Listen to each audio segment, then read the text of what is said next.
Hello बच्चों, नमस्कार। एक बार फिर स्वागत है आपका आपके अपने यूट्यूब चैनल फिजिक्स की आत्मा पर। जी हाँ बच्चों, मैं आज आपके लेकर आया हूँ 10वीं क्लास के मैथ्स के अंतर्गत प्रश्नावली 4.3।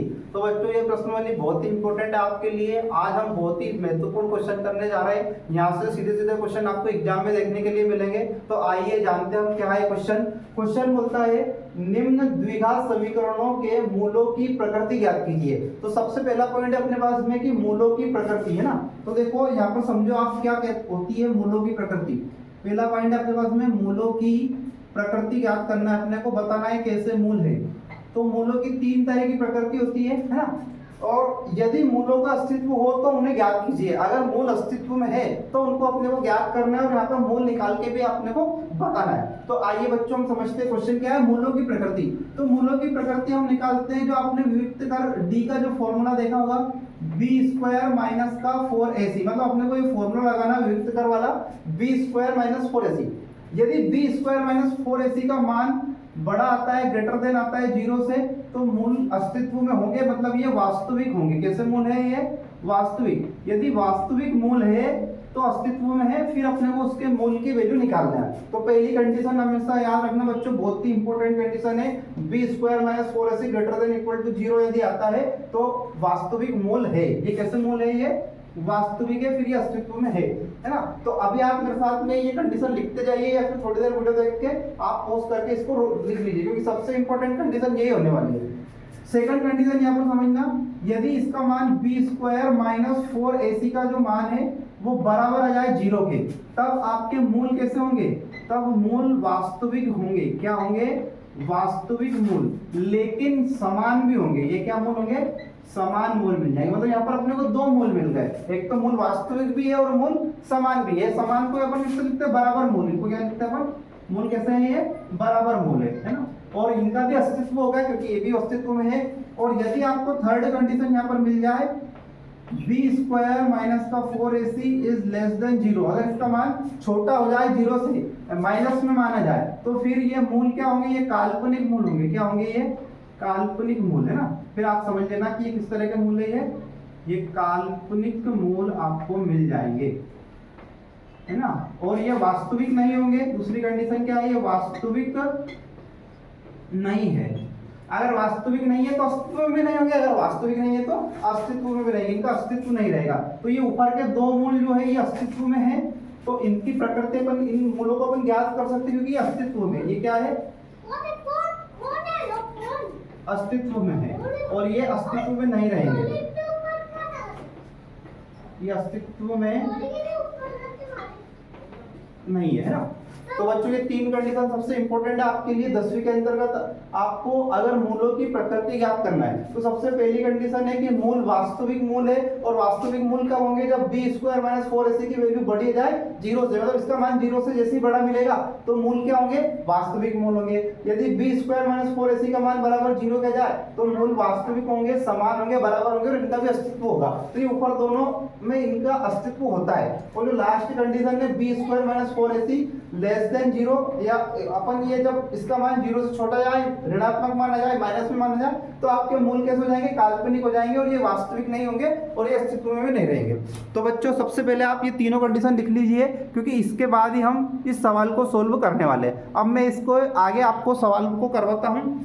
हम बढ़ते हैं आगे की ओर, है ना। अपने क्वेश्चन को हम आगे सोल्व करते हैं और देखते हैं कि अपना आंसर अब क्या आने वाला है। तो बच्चों अब हम इस क्वेश्चन को सॉल्व करते हैं, आगे देखते हैं क्या है क्वेश्चन अपना।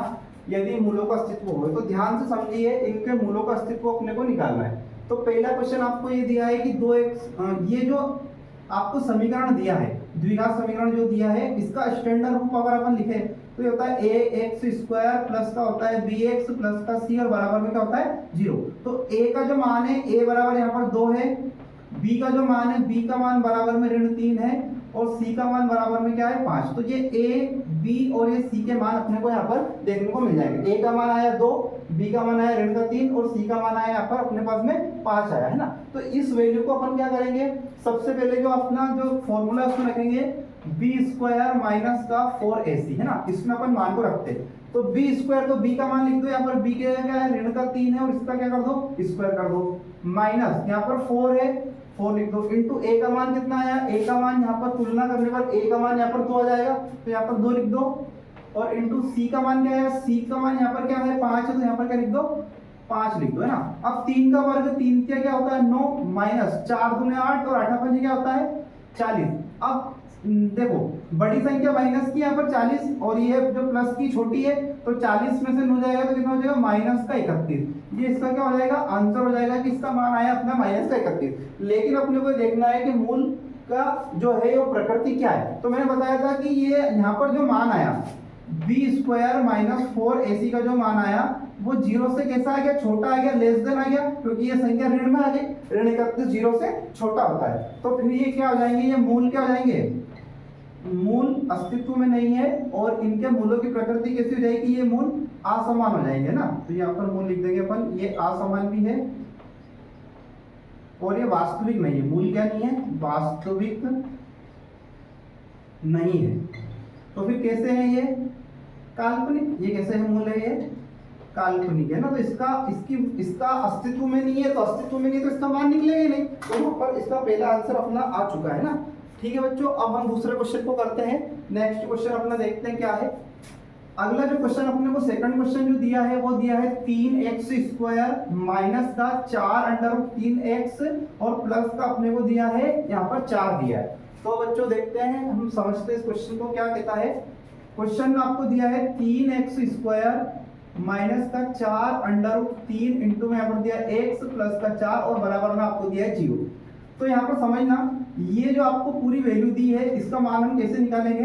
तो इसका मान निकालने के लिए हम क्या करते हैं कि सबसे पहले इसकी तुलना करेंगे। कैसे करेंगे, एक्स स्क्वायर प्लस का बी एक्स प्लस का सी, ये इसका मानक रूप है, स्टैंडर्ड फॉर्म है, इससे हम इसकी तुलना करेंगे। तो ए का मान यहाँ पर आया, ए बराबर अपने को मिला 3, बी का मान आया, बी बराबर मिला माइनस का 4 अंडर रूट 3, है ना।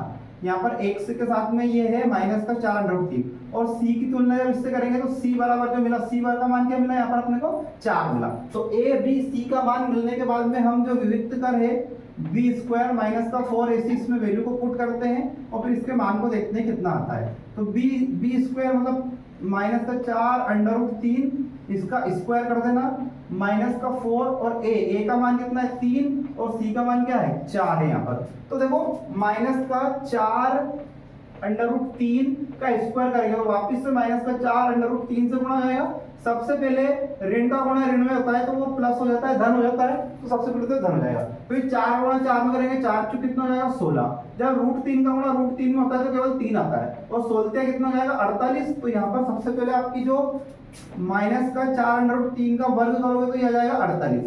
फिर आ जाएगा 4 तिया 12, है ना, 4 गुणा 3 में 4 तिया 12 और 12 चुक कितना हो जाएगा 48। तो 48 में से 48 जाएगा तो कितना हो जाएगा 0, है ना। मतलब ये मूल बी स्क्वायर माइनस 4ac का मान किसके बराबर आ गया, 0 के बराबर आ गया। इसकी वैल्यू क्या आ गई अपनी 0 आ गई। यहाँ पर बी स्क्वायर माइनस 4ac का जो मान है वो किसके बराबर आएगा 0। मतलब यहाँ पर मूलों की प्रकृति क्या है, मूल यहाँ पर क्या है, समान है, बराबर है, और ये कैसे है, वास्तविक है। कैसे है ये, वास्तविक मूल है, और वास्तविक मूल है तो इनकी क्या निकलेगी, यहाँ पर अस्तित्व में है, और अस्तित्व में है तो इसका मान निकलेगा।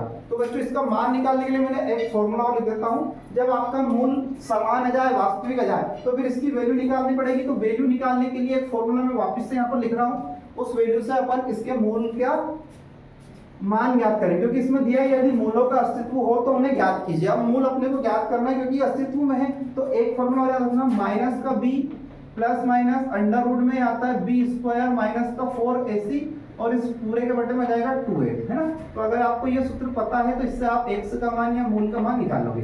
तो वापस से वैल्यू रख दो, माइनस का b मतलब ये माइनस माइनस प्लस हो जाएगा। तो यहाँ पर जाएगा आपका प्लस 4 अंडर रूट 3, यहाँ पर जाएगा प्लस माइनस अंडर रूट में बी स्क्वायर माइनस 4ac। तो बी स्क्वायर मतलब इसका वर्ग कर देंगे अपन, माइनस 4 अंडर रूट 3 का वर्ग हो जाएगा, और माइनस का 4 इंटू ए का मान कितना है, ए का मान रख दो यहाँ पर अपने पास में जो भी आया है निकल के, ए का मान 3 आया है, ए का मान अपने पास में 3 आया है, और इसका जो सी का मान है वो कितना आया है 4 आया है ना। तो आपको पता है अभी इसको अपन ने सोल्व किया तो इसका मान तो 0 हो जाएगा, है ना, और बटे में बचेगा 2 है, 2 और ए का मान कितना है 3 है, तो जाएगा 2 गुणा में क्या जाएगा 3 आ जाएगा, है ना। तो आगे अपनी इसका जो मान आ जाएगा, इसका मान तो अभी निकाला अपन ने, 0 आया था। यहाँ पर देख लीजिए ये b स्क्वायर माइनस 4ac का मान तो क्या आया था, 0।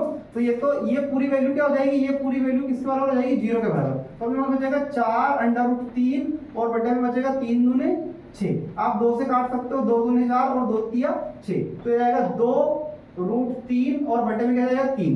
अब इस जो बटे वाला 3 है इसको ऐसे लिख सकते हैं अपन, 2√3 बटे इसको लिख सकते हैं √3 और गुणा क्या लिख सकते हैं √3, क्योंकि √3 का गुणा √3 में करेंगे तो केवल 3 आएगा। अब एक √3 से ऊपर वाला √3 कट जाएगा, तो अपने पास में बचेगा 2 बटे √3। तो ये क्या हो जाएंगे, इसके मूल हो जाएंगे ना, ये इसके आ जाएंगे मूल आ जाएंगे। तो बच्चों इस तरीके से आप इस क्वेश्चन को सोल्व कर सकते हो। उम्मीद करता हूँ ये क्वेश्चन पूरा समझ में आया होगा। बहुत आईएमपी क्वेश्चन है, इस तरह के और भी क्वेश्चन हम नेक्स्ट वीडियो में करेंगे। ओके बच्चों, जय हिंद जय भारत।